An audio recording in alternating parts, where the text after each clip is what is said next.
Oke, tadi ada soalan dari Pastor Jeff yang bagus. Halo Pastor Jeff, didengar sekarang? Ya Pak, mendengar. Oke, jadi soalannya adalah apakah Yohanes itu saudara Yesus atau cousin ya? Bukan. Jadi Yohanes di sini adalah Yohanes Pembaptis. Memang ada hubungan darah sebab Elizabeth dan Maria adalah anak saudara ya. Tapi ini bukan. Sorry. Soalannya adalah Yohanes itu saudara Yesus. Masih saudara. Sebab Elizabeth dengan Maria cousin ya, anak saudara ya. Tapi mereka tidak saling kenal sebab Yohanes terpisah dengan Yesus. Mengapa?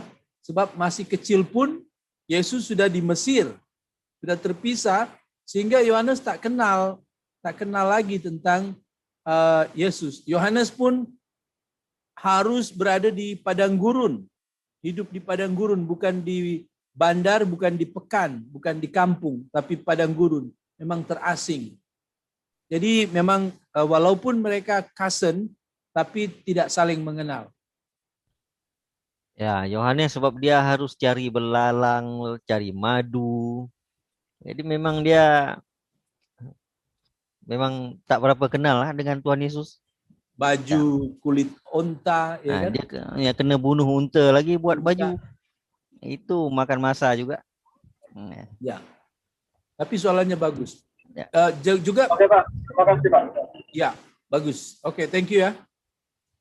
Memang cousin, tapi jangan pikir Yohanes boleh kenal Tuhan Yesus, tidak.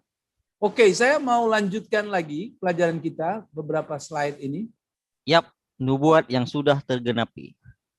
Iya. Nah, kita perlu santai sedikit melihat beberapa nubuat yang sudah tergenapi ya. 1. Yesaya 9 ayat 7. Mesias itu harus keturunan Daud. Sudah tergenapi tak? Tergenapi ya. Yang lebih jauh lagi keturunan Abraham ya. Harus lahir di Bethlehem. Sudah ya? Harus lahir dari seorang darah. Sudah ya? Harus dilarikan ke Mesir. Hosea 11 ayat 1. Sudah ya? Dan yang menarik juga, ada kesamaan dengan Musa. Coba baca Ulangan 18 ayat 15. Pastor Asri, tolonglah. Seorang nabi dari tengah-tengahmu, dari antara saudara-saudaramu, sama seperti aku, akan dibangkitkan bagimu oleh Tuhan Allahmu. Dialah yang harus kamu dengarkan. Sama seperti aku. Jadi yang harus kamu dengarkan adalah dia yang juga berfungsi sebagai nabi yang nanti akan datang dari tengah-tengah Israel. Dan uniknya dia harus sama seperti Musa. Ada orang bilang ayat ini tidak sesuai dengan Yesus. Musa kawin. Musa kawin, Yesus kawin tak? Berarti tak sama dengan Musa. Musa ada anak. Yesus berarti tak sama. Nah, berarti ayat ini macam tak menggenapi. Tak sama, tak sesuai dengan Musa. Tapi tidak, nanti saya akan jelaskan kesamaan itu. Tapi dalam hal ini kita akan melihat bahwa ada kesamaan. Oke, saya kasih tahu sajalah. Persamaan yang satu adalah tadi yang kita sudah bahas ya, di mana usia 2 tahun Yesus mau dibunuh, tapi tidak mati, diselamatkan. Tapi akibatnya apa? Semua anak lelaki dibunuh pada waktu itu, betul? Betul ya? Sama tak dengan Musa?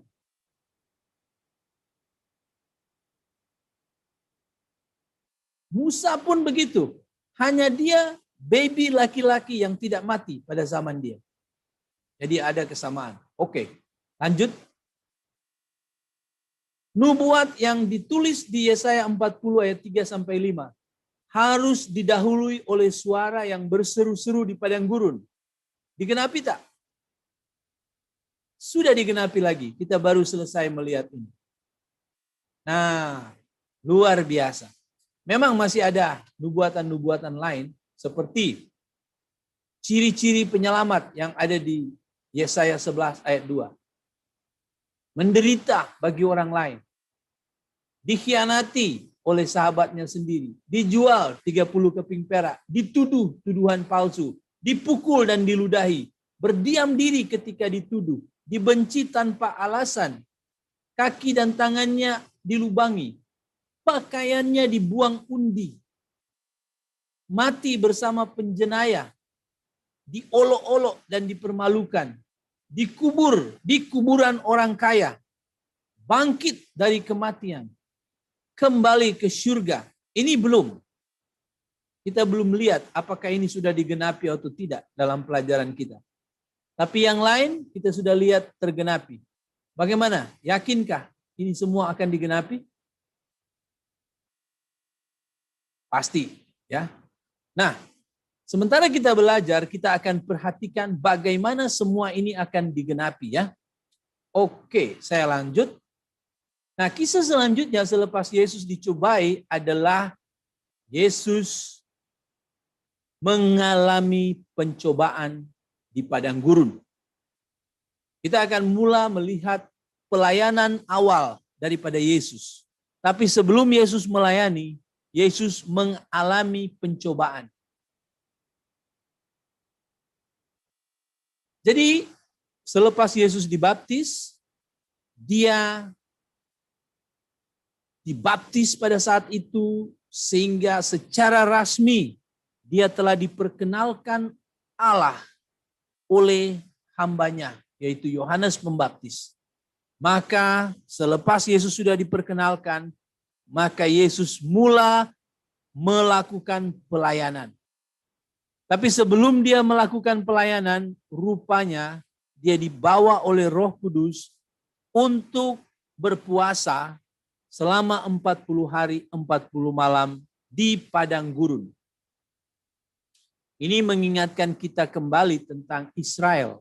Bangsa Israel berada di padang gurun 40 tahun. Ya. Jadi kalau kita lihat bangsa Israel ada di Mesir, bangsa Israel ada di padang gurun, kita tengok itu pun terjadi pada Yesus. Tapi kalau bangsa Israel selalu bersungut-sungut. Tapi kalau Yesus kita akan lihat apakah dia bersungut-sungut, ya. Kita sudah lihat bahwa sikap bangsa Israel selama 40 tahun di padang gurun selalunya bersungut-sungut. Nah, sekarang kita akan lihat sikap Yesus ketika ada di padang gurun. Kita boleh lihat itu apabila kita rujuk pada kisah yang dicatat di Matius 4 ayat 1-14. Semua boleh sebutkan pencobaan-pencobaan yang Yesus alami yang dilakukan oleh iblis. Silakan menulis pencobaan-pencobaan apa saja. Jadi waktu kalian baca Matius 4 ayat 1-11, tuliskan secara singkat pencobaan-pencobaan yang dia alami. Oke? Nanti saya akan minta kalian boleh send saya saja, tangkap gambar lalu kirim ke saya. Oke, selesai. Time's up. Jadi itulah pencobaan-pencobaan yang iblis berikan kepada Tuhan Yesus, ya. Yang pertama, perintah supaya batu menjadi roti. Kamu kan sudah lapar. Ini pada saat Yesus sudah tidak makan selama 40 hari. Memang tidak dikatakan Yesus tak minum, ya. Hanya dikatakan di sini Yesus tak makan 40 hari. Memang kalaupun tak minum Yesus bisa, tidak sulit bagi Yesus. Nah, apakah sulit bagi Yesus untuk membuat batu menjadi roti? Tentu boleh. Bukankah iblis tahu bahwa Yesus adalah anak Allah? Mengapa iblis berkata, kalau engkau anak Allah, macam seperti ini. Betul tak engkau anak Allah? Wah, dia macam itu. Kalau Yesus berkata, kamu kira kamu tak percaya saya anak Allah? Tengok saya punya power untuk buktikan saya anak Allah. Oke, tahan dulu. Coba kamu buktikan. Buat batu ini menjadi roti.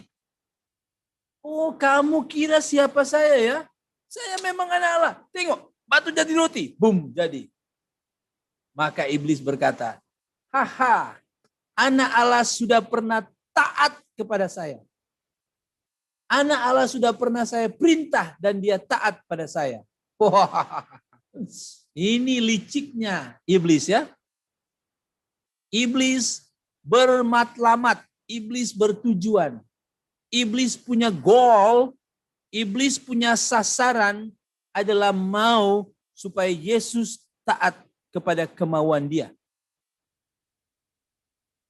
Tapi tidak bisa. Yesus melawan itu, Yesus tidak mentaati apa yang iblis perintahkan.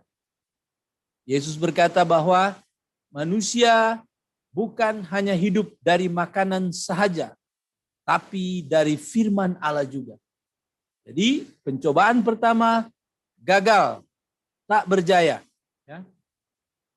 Oke, pencobaan berikutnya apa? Ya, seperti yang sudah kita dengar tadi, pencobaan yang kedua adalah iblis membawa Yesus di atas bait Allah. Ini di atas ya. Dan di bawah itu ada orang-orang.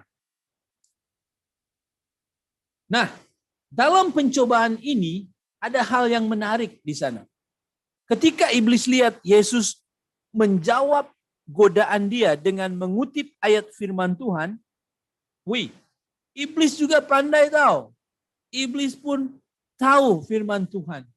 Dan dia sengaja memutar belit firman Tuhan. Dia mengambil firman Tuhan dengan berkata, ada pula tertulis. Jadi lihat, di sini kita belajar bahwa si penipu, si penggoda ini pun menggunakan firman Tuhan. Iblis juga pandai menggunakan firman Tuhan. Hati-hati. Adapun orang menggunakan firman Tuhan untuk bertujuan menipu, macam cara iblis. Jadi kita jangan juga percaya, oh dia pakai firman Tuhan pasti betul. Belum tentu. Tengok baik-baik bagaimana dia menggunakan firman Tuhan. Ini pun cara yang apabila kita ingat dulu ketika dia menipu manusia pertama, dia pun memakai firman Tuhan dengan dia tukar. Firman Tuhan berkata, semua buah yang ada di taman ini boleh kamu makan. Dia berkata, semua buah dalam taman ini tak boleh kamu makan. Buahnya bukan, dia tipu tahu. Dia ambil macam sama, tapi dia rubah. Sehingga sangat bertukar maknanya. Ini membuat kita sadar, iblis adalah bapak dari segala dusta. Maksud bapak di sini adalah sumber dari segala tipu, dusta. Yesus di sini memperlihatkan bahwa hanya Allah yang boleh dipercayai. Jangan uji Bapa. Jangan pernah uji Bapa. Sebab Bapa tidak mungkin tipu. Bapa tidak mungkin berdusta. Jadi tak payah mencobai Tuhan. Tuhan, kalau kamu betul-betul disayangi Tuhan, Yesus, kalau betul-betul kamu, Allah berjanji akan memelihara kamu, coba kamu jatuhkan diri. Kalau kamu jatuh dari atas, jatuh sampai di bawah, lalu kamu tidak mati, betul, berarti memang kamu anak Allah. Jangan menguji Tuhan. Jangan menguji Tuhan. Tidak betul. Di sini Yesus ajar, kita harus percaya Tuhan, jangan menguji Tuhan. Nah, bagaimana pencobaan yang ketiga? Pencobaan yang ketiga adalah, sembahlah aku, maka ku beri segala harta kekayaan dunia ini. Wow. Saudara, kalau orang kaya datang, Pastor Asri, Pastor Asri perlu Mercedes-Benz yang terbaru kah? Ya. Halo Pastor Asri, perlu ya? Ya. Hummer. Hah? Hummer. Saya akan bagi asal kamu sujud sembah sekali saja kepada saya. Sekali saja. Waduh, sekali saja Pastor. 10 kali pun saya boleh buat. Asal dapat Mercedes-Benz. Ya kan? Cuma 1 kali sujud, kamu dapat Mercedes-Benz. Men, tak mau kah? Valeri, tak mau kah? Pastor Jeff, sekali saja kamu sujud menyembah, kamu dapat 2 Mercedes-Benz. Tak cukup. Oke, saya bagi 1 jet pribadi. Pesawat jet pribadi. Sehingga Pastor Jeff boleh pergi ulang-alik, pergi ke Israel, balik lagi, pergi kemana-mana, sarapan Singapura, makan dinner di ini, wah. Tapi cuman perlu sujud sekali saja, Pak. Wah, mungkin kita berkata, kenapa 1 kali? 10 kali pun saya cium kaki kamu, boleh. Nah, ini bukan hanya 10 jet pribadi, tapi ini iblis menawarkan segala harta kekayaan dunia. 1 sembahan Yesus berbanding harta seluruh dunia. Wow. Yesus, kalau kamu banyak harta, kamu akan bisa dihormati. Kamu akan ditakuti. Saya hanya perlu 1 kali sujudmu saja. Apakah Yesus siap? Memang saudara, semenjak Adam berdosa, iblis telah menjadi ilah dunia ini. Ilah dunia ini. Luar biasa. Jadi, dia dengan bangga berkata, saya akan bagi seluruh harta ini. Seluruh kekayaan dunia, asal kau sujud menyembah. Wow. Oke, coba kita pikir-pikir ya. Bila kamu banyak uang, kira-kira apa yang kamu nak?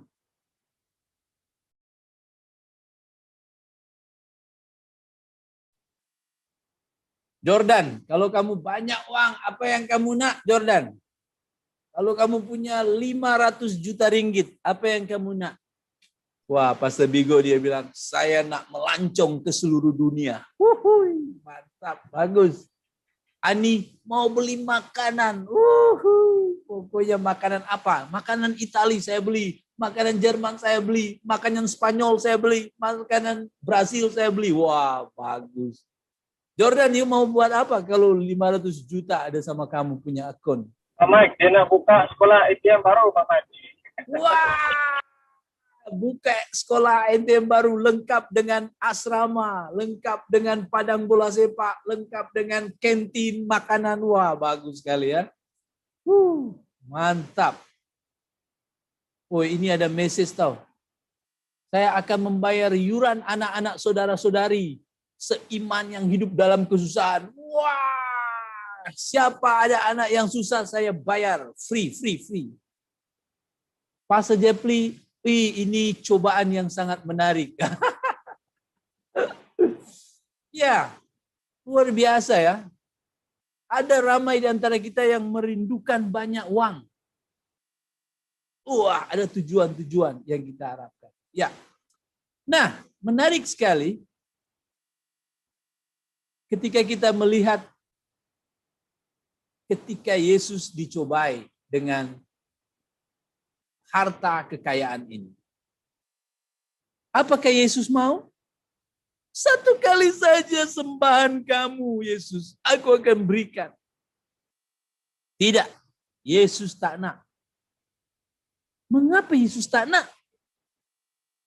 Sebab Yesus tak perlu semua itu. Yesus bukan hanya mempunyai seluruh dunia.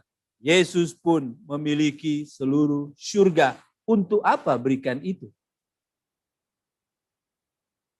Untuk apa kamu tawarkan itu? Kamu pikir siapa saya? Di sini kita lihat bahwa iblis tak boleh memerintah Yesus sedikit pun. Jelas terlihat Yesus adalah Allah. Dia saja yang boleh disembah. Iblis tak boleh dapatkan sekalipun sembahan saya sekecil apapun. Tak boleh. Tak rela. Kamu pikir boleh tipu saya dengan ini semua? Kamu pikir siapa saya? Seperti itu, ya. Saudara, pencobaan Yesus yang bisa kita tengok di sini jelas memperlihatkan Yesus tidak satupun mentaati iblis. Dan Yesus memperlihatkan strategi dia, yaitu menggunakan firman Allah dalam setiap kali menghadapi pencobaan iblis. Betapa powernya firman Allah. Terima kasih kamu semua belajar firman Tuhan dari pagi sampai sekarang. Akan 10 jam.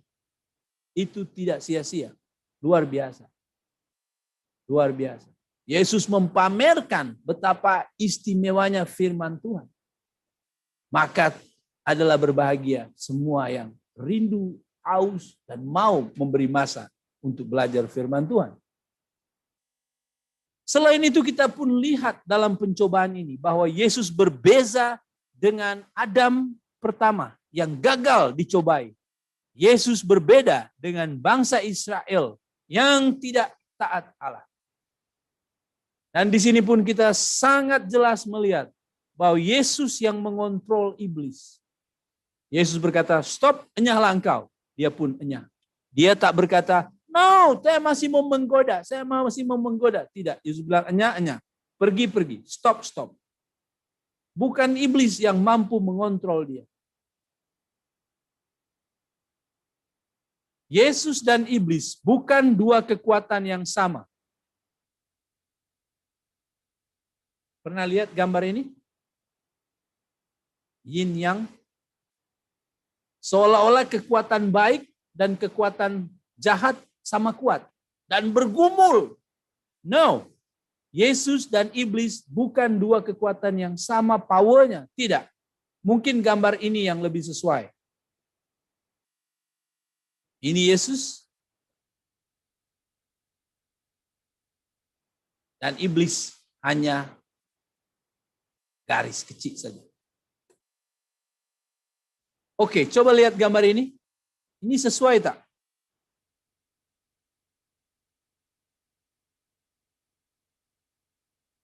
Halo, ini sesuai tak gambar ini? Tidak sesuai, Pastor. Tidak. No, tak ada. Ini sangat tidak sesuai. Sorry. Ini tidak sesuai. Nah, kita lihat di sini bahwa Yesus sentiasa berbuat apa yang dikehendaki Allah. Dan kalau kita sudah baca tadi ayat 1 sampai 11, kita lihat di mana Yesus tidak bergantung pada dirinya sendiri untuk memenuhi keperluan dia, tapi Allah. Dan Allah memenuhi keperluan dia pada masanya. Allah mengutus malaikat untuk melayani Yesus. Jadi bukan dengan kuasa Yesus sendiri membuat roti.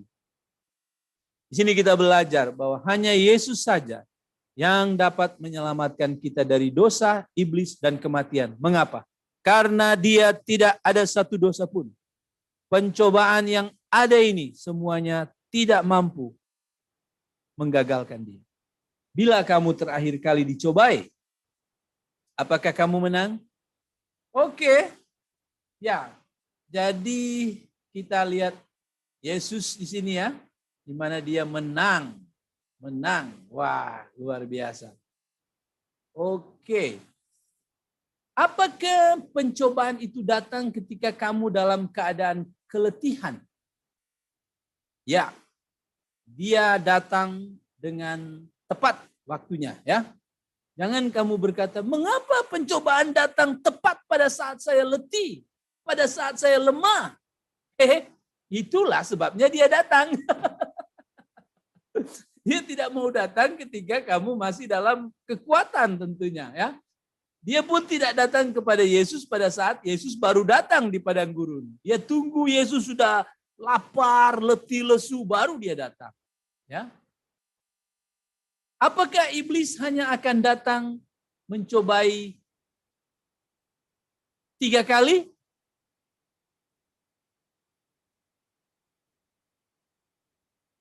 Oh, Yesus saja hanya dicobai 3 kali. Saya ini mengapa saya kalah? Karena iblis datang banyak kali. Saudara, memang pencobaan itu 3 kali.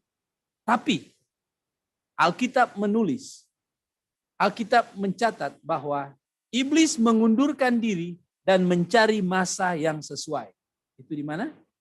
Lukas 4 ayat 13, Pak. Iya, coba baca Pastor Asli. Sesudah iblis mengakhiri semua pencobaan itu, ia mundur daripadanya dan menunggu waktu yang baik. Nah, jadi jangan lupa pencobaan di padang gurun memang 3 kali saja, tapi bukan berarti iblis berhenti dan tidak mencoba Yesus. Dia terus mencoba Yesus sampai di kayu salib. Turunlah engkau di sana. Jadi dia masih buat itu. Dan memang Tuhan Yesus mengizinkan untuk itu. Kalau tidak, dia usir. Dan dia berkuasa untuk itu. Oke, mari kita lihat selanjutnya. Selepas Yesus melakukan puasa di sini dan menang terhadap pencobaan iblis, dia mulai melayani. Yesus mulai melayani dan pada Markus 1 ayat 14 dan Matius 14 ayat 10 terkesan kondisi politik di mana Yesus hidup. Di mana di sana dikatakan bahwa Raja Herodes menangkap Yohanes Pembaptis dan tidak lama dia akhirnya membunuh Yohanes Pembaptis dengan memenggal kepalanya. Di sini menunjukkan bahwa keadaan pada masa Yesus bukan keadaan yang senang bagi orang yang menjalankan kerja-kerja Allah. Leher putus. Jadi orang yang menjalankan kerja-kerja Allah pada saat itu mengalami cabaran. Ya. Nah, selanjutnya kita lihat apakah Yesus berhenti? Tidak. Walaupun ada pengalaman-pengalaman yang mengerikan yang terjadi kepada orang-orang yang menjalankan kerja-kerja Allah, tapi kita tengok Yesus pun tetap melakukan pelayanannya. Memang dia sempat menyingkir, dia sempat bersembunyi juga dari kondisi seperti itu ya. Di situ Yesus mau mengajarkan kepada kita, kalau tahu bahaya, jangan cari bahaya itu. Oke. Kalau kita melihat Markus 1 ayat 15, saya baca, waktunya telah genap. Kerajaan Allah sudah dekat. Bertaubatlah dan percayalah kepada Injil. Itu seruan Yesus. Waktunya telah genap, berarti sudah. Kerajaan Allah sudah dekat. Tidak jauh lagi, sudah dekat. Oleh itu bertaubatlah dan percayalah kepada Injil. Wah, menarik ya kata-kata Yesus di sini. Artinya apa? Artinya ini. Masa janji penyelamat telah tiba. Dulu janji penyelamat adalah janji, masih janji, belum wujud. Tapi sekarang janji itu sudah wujud, sudah ada. Sekarang Allah akan segera memerintah. Oleh itu, tukarlah pikiran. Dari berpikir boleh menyelamatkan diri kamu sendiri, menjadi berpikir dengan clear bahwa diri kamu tidak boleh menyelamatkan diri kamu sendiri. Diri kamu bukan juru selamat diri sendiri. Tetapi untuk menjadi selamat adalah percaya kepada Injil. Oh, kalau begitu apa itu Injil? Ini soalan yang baik. Injil Evangelium yang artinya berita baik. Ayo sama-sama dengan saya, Injil artinya berita baik. 1, 2, 3, berita baik. Berita baik. Yeah. berita Itu baik. dia. Berita baik. Berita Jadi, baik. iya. Berita baik. Berita baik. Apakah sesungguhnya berita baik yang ingin dimiliki manusia? Berita baik macam mana yang kamu ingin dengar? Yang paling kamu ingin dengar? Berita baik apa?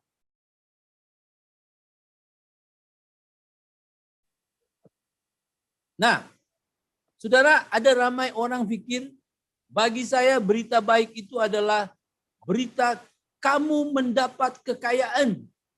Kamu menjadi kaya raya. Berita baik yang kedua adalah kamu menjadi orang terkenal. Berita baik yang lain adalah kamu akan mendapat dokter spesial yang akan membuat kamu sehat. Kamu akan mendapat vitamin yang akan membuat kamu pintar.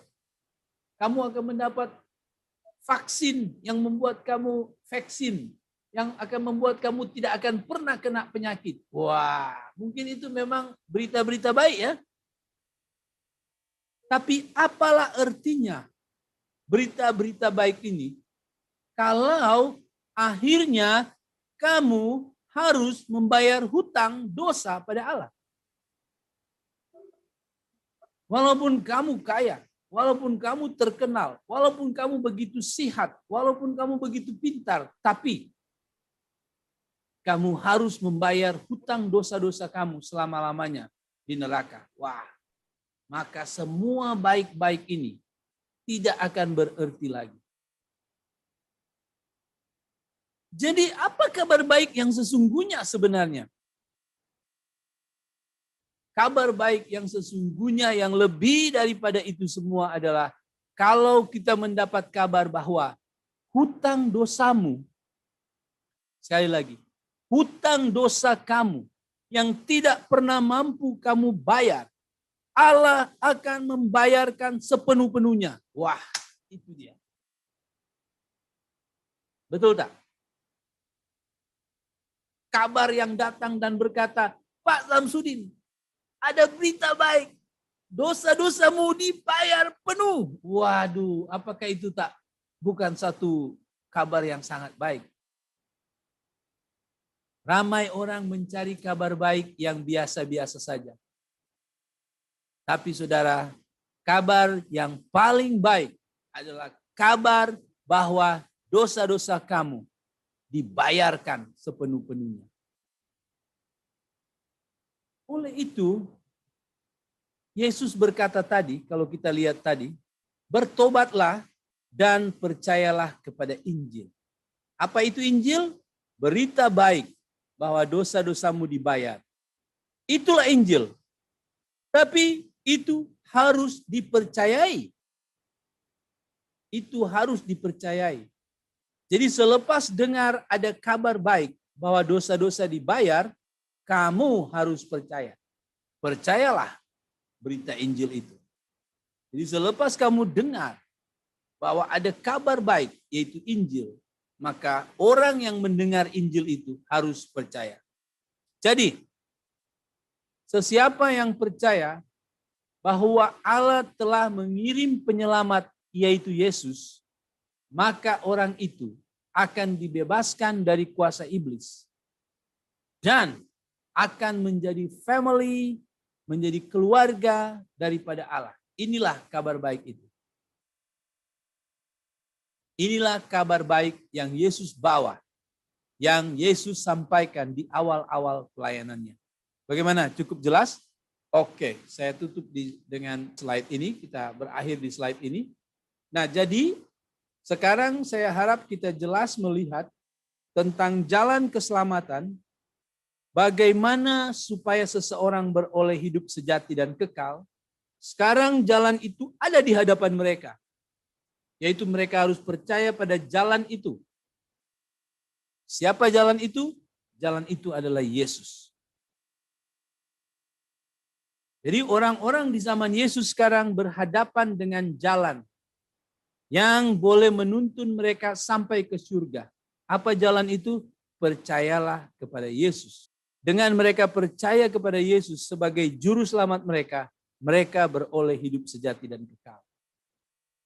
Inilah berita baik. Aku datang. Akulah juru selamat kalian. Sekarang akulah yang menggenapi janji penyelamat itu.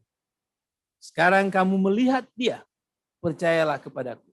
Inilah jalan keselamatan yang Yesus berikan bagi orang-orang pada zaman itu.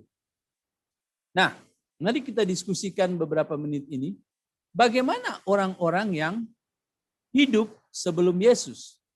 Apa jalan keselamatan mereka?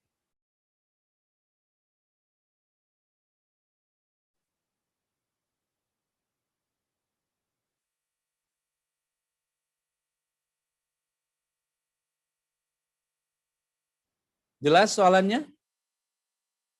Kalau orang-orang di zaman Yesus, jalan keselamatan mereka adalah percaya kepada Yesus yang ada di hadapan mereka. Bagaimana orang-orang sebelum Yesus? Sebelum Yesus datang. Bagaimana mereka? Jalan keselamatan mereka apa?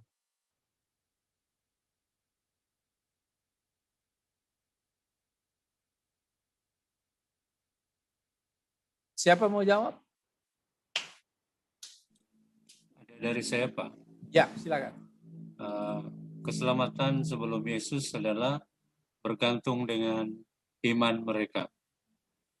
Oke, iman mereka bahwa pengharapan bahwa akan ada penyelamat, tapi pada masa itu apa yang dilakukan hanya gambaran-gambaran tentang apa yang akan nyata nanti, seperti mengorbankan domba, memandang kepada patung ular, ya, dan beberapa perkara lagi.